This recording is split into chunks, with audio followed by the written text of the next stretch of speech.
Poetry is kind of the worst art form in existence, but also maybe one of the best. It's very hard for me to really, come to terms with how I feel about poetry in general, because one part of me is thinking, well, it's essentially just a very, very pretentious way of writing something completely pointless.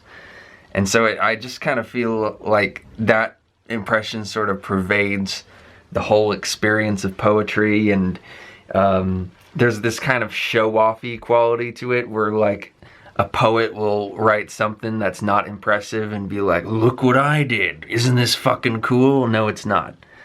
So that's definitely a part of how I feel about poetry. But then there's also the part of me that just really loves language and is just totally enamored with poetic constructions and how people are able to put language together in ways that sound interesting and have an interesting meaning. I mean, that's why I've devoted so much of my time to studying Marilyn Manson. But the thing is, right, I do write poetry. Not a whole lot. Because I don't get inspired to write it very often. But when I do, I think I do a pretty good job. If there's one thing I don't like about my poetry, I think that thus far, a lot of my stuff has been kind of...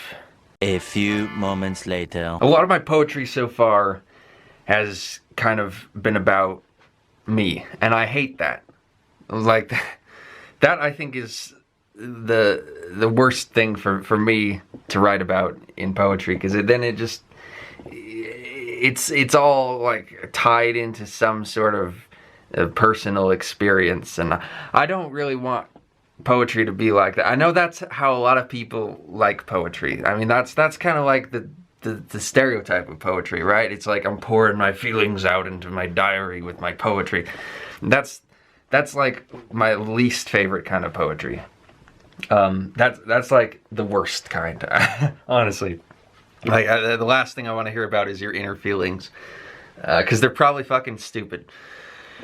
And so, but, it just happens that, like, I don't get inspired to write poetry very often.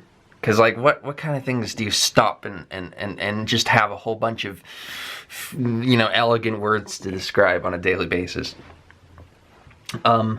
But that can quite often happen when I'm contemplating myself and my life and things like that. So I've written a few, like, Trial of Sophos and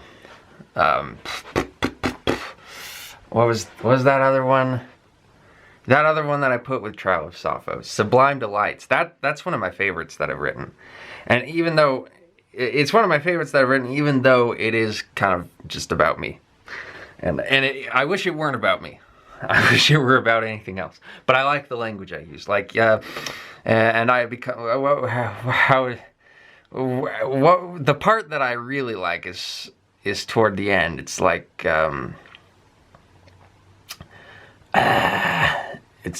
have the green man. Yeah, the green man cometh in the month of May. His aromatic incense drives away the hold of strangled tongues on minds of clay. And thence his crucible doth sublimate my dismal shroud, my soul it doth elate, and cast mine image in the finest gold, a burnished idol of my perfect mould, as such in death that I should not grow old. And I become, like Thoth and Hathor mixed, the healing water of the Nile betwixt, an excess-driven, frenzy, folly, fool, unfettered fairy fawn, with fingers full of food, my fattened flesh neath brazen wool. I speak, of course, of these sublime delights, which tantalize the wandering Israelites. The bread and manna of mine intellect are nourishment for beautiful elect, who stride in gold and silver so bedecked. So the language there is so elegant and kind of transcendent that it almost doesn't sound like I'm talking about me, which is what I like. And I'm the kind of person, I just like reciting my own poems to myself when I'm just out walking, I'll be like, yes, He suffers bigly, and he devours pigly, eats himself to sleep, and groans a victim to his art. If anyone can reach me and dare to come and teach me the ways of this here peasant, I will listen to your part. By the way, that's my favorite poem I've ever written, The Dog. I made a video of it on my channel that's really weird, where I'm like on the floor like this, like,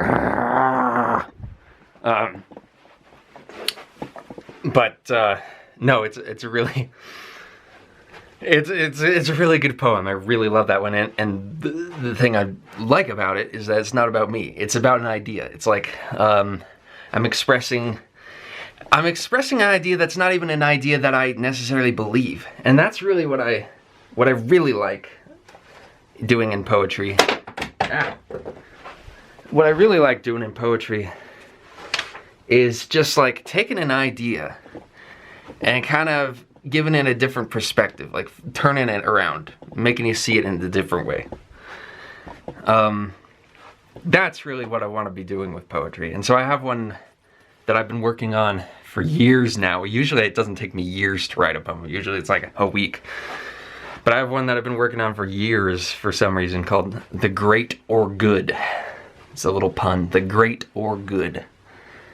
And it's about the difference between greatness and goodness, and how greatness is often maligned in favor of goodness, whereas I believe that they should both be valued equally. And so there's a kind of, it's taken this idea and turning it around a bit, making you see it in a different way. But, you know, the title of this video is Poetry Sucks. And the thing is, I intensely dislike most poetry. I hate most poetry. I think most poetry is absolute garbage. And especially most modern poetry. Like 19th century poetry tends to be okay. It tends to actually be pretty good. But what's frustrating to me is I feel like these days, the modern poets seem to think that 19th century poetry is all cliche and embarrassing in hindsight. And their answer to that is, let's just remove anything clever from the picture. Let's remove rhyme. Let's remove, you know, cadence and proper rhythm and, you know, anything that makes a poem actually a poem. And devolve the art of poetry into just a bunch of bitchy prose. Bitchy and quite frequently disgusting prose. That seems to be the pinnacle of what good poetry is these days. And I don't get it. I don't get it. There was a guy who I saw who made a video analyzing poetry. He was analyzing this bad poem, and he was saying the reasons why it was bad. And it was a bad poem. But his reasons, some of them were okay, but a lot of them weren't. A lot of them were really stupid. Like, one of his reasons was that the poem used rhyme. And he said rhyme is a cliche. Or end rhyme specifically is a cliche. It's not a cliche, it's a form. There's a difference between a cliche and a form. So that just shows he doesn't even know what he's talking about. And then he's lecturing us about what's good poetry. Fucking idiot. And then he's like, oh, this poem uses some arcane language, when you really should be writing poetry in your own voice. Fuck that! Who wants to read poetry written like a normal person talks? That's not poetry, that's prose. That's lame prose. Like, even when I write real prose, like nonfiction stuff, I'm not writing the way I really talk. Like, would you wanna listen to me the way I talk right now? Would you wanna, like, read that in a book? Hell no. You especially wouldn't want to read that in a poem. A poem is supposed to be different from the way you normally talk. It's supposed to not be in your real voice. It's supposed to be you exercising the potential of your voice. you know, reaching to new heights. That's what poetry is about. So yeah, really I feel like people's ideas about what poetry even is these days are completely baffling to me. And I'm totally out of touch with it. And really cynical about it. And you know, I don't even like Walt Whitman. You know, I don't like any free verse. And I feel like that's such a limiting way to be. I don't want to be that guy who just hates free verse. But I'm sorry, like, it's hard, like, there's a reason they invented rhymes. It's because they sound really good. And they elevate speech. And so, if you're not willing to use, you don't have to use rhymes, but if you're not willing to use any real poetic devices, any like, technique, then like, you know, any like, rhythm, then how is it even poetry at that point? What's the appeal of that? And a lot of this free verse that I'm seeing it's not even, like, Walt Whitman is good free verse. Like, I can say objectively he's a good poet, even though I don't like him. But a lot of this free verse I'm seeing these days is hideously bad. And it's, like, they'll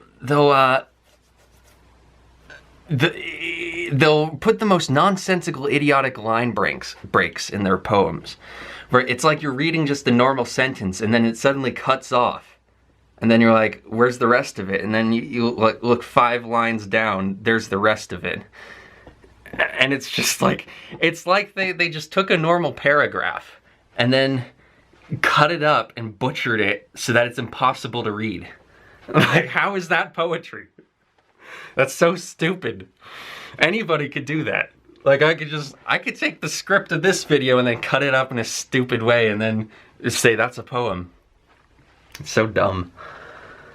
But what prompted this topic for me is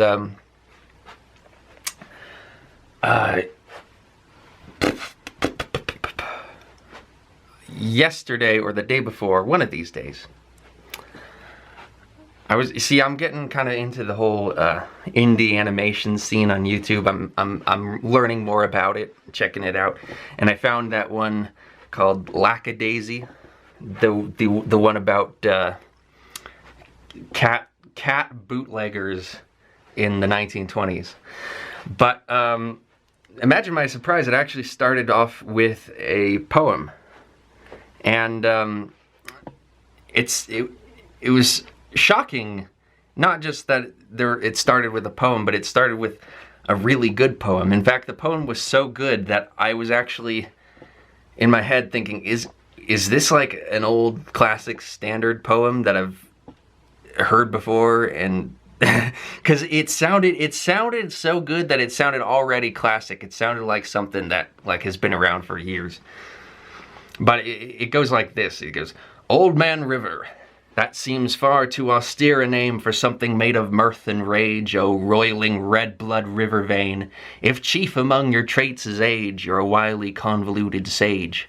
Is old the thing to call what rings the vernal heart of Western lore, what brings us brassy myth-made kings, and a preponderance of bug-type things, that challenge titans come before, demiurge to try at Avalon once more?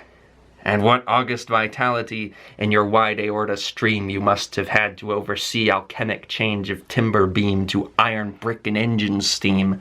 Your umber whiskey waters lance the prideful sober sovereignty of faulty haloed temperance and Wilter's self-sure countenance. Yes, righteousness is vanity, but your sport's for imps, not elderly. If there's a name for migrant mass of veteran frivolity that snakes through seas of prairie grass and groves of summer sassafras, a name that flows as roguishly as gypsy waters fast and free, it is your real name, Mississippi." Now, I was just stunned because that's a fucking amazing poem. And it's exactly the kind of thing I like, because, you know, it's like almost impossible to even understand or comprehend just reading it like that.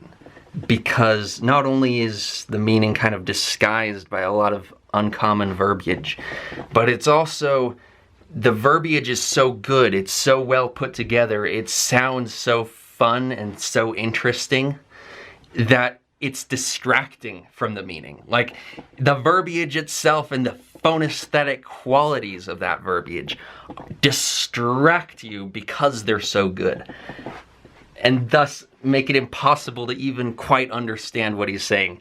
That is the essence of what I think a great poem does. And it was shocking because it's, you know, a poem that was written in the last 20 years. And it really legitimately feels like an old classic. And I really appreciate that. And you know, for most of my childhood, I never cared about poetry. I was never exposed to any poetry that I liked.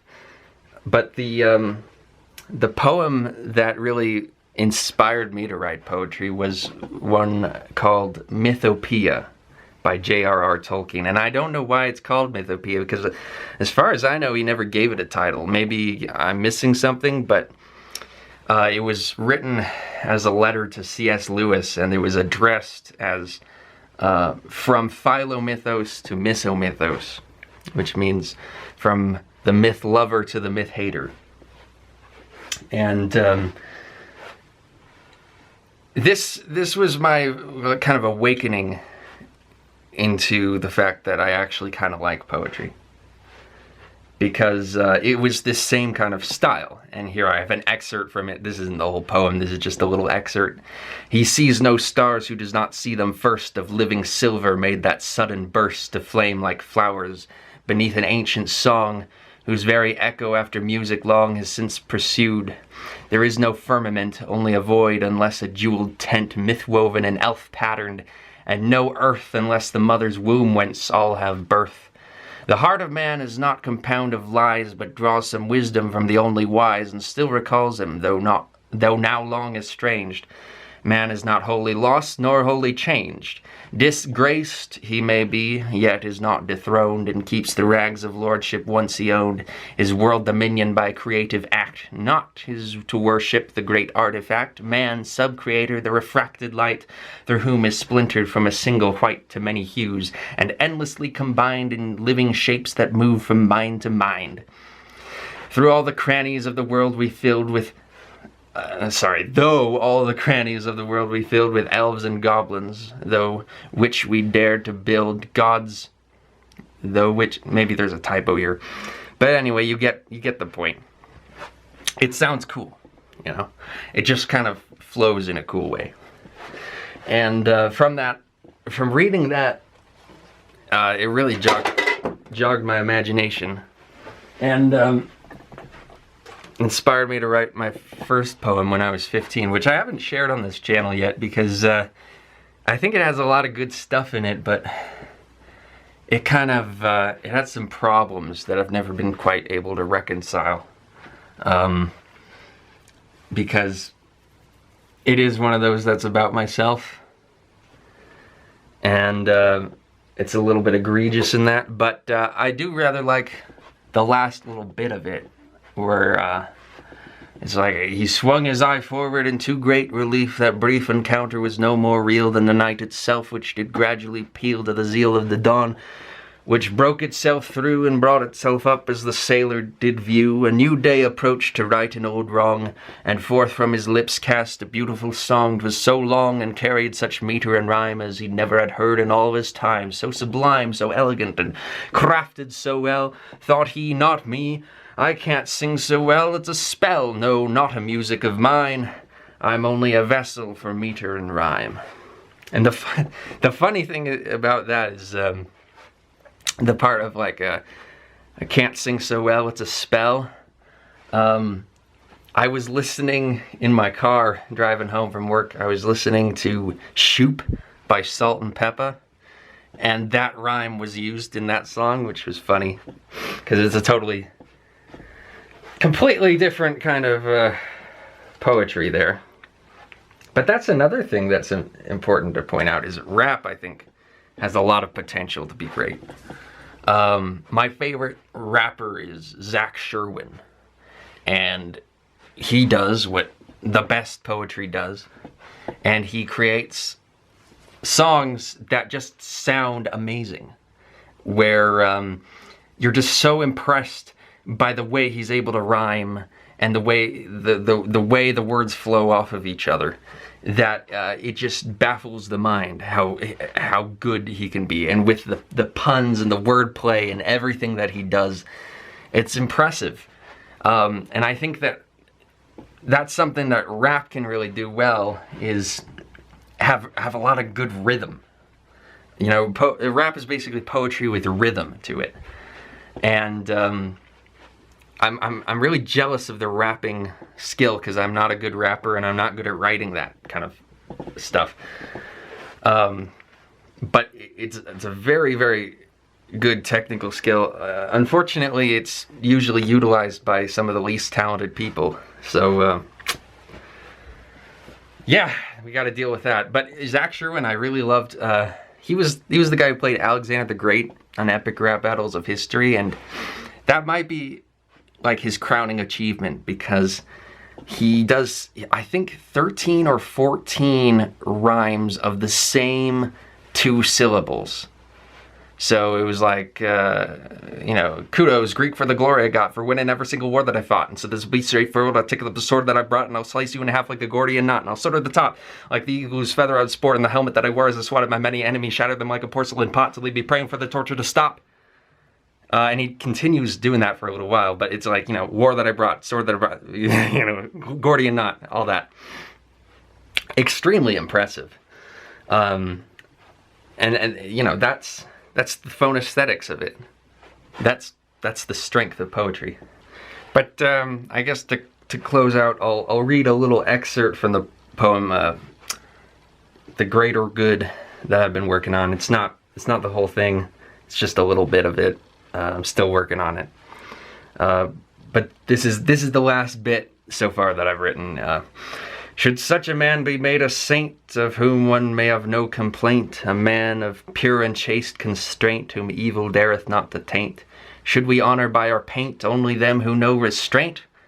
I don't think, and I won't front, as if I sanctioned such a blunt and puerile sad affront, this right good moral groan and grunt.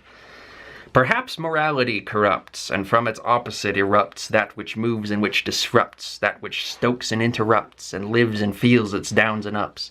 The giant and the trembling child, the lion and the kitten mild, that which gets the spirit riled, and that which eats our hearts beguiled.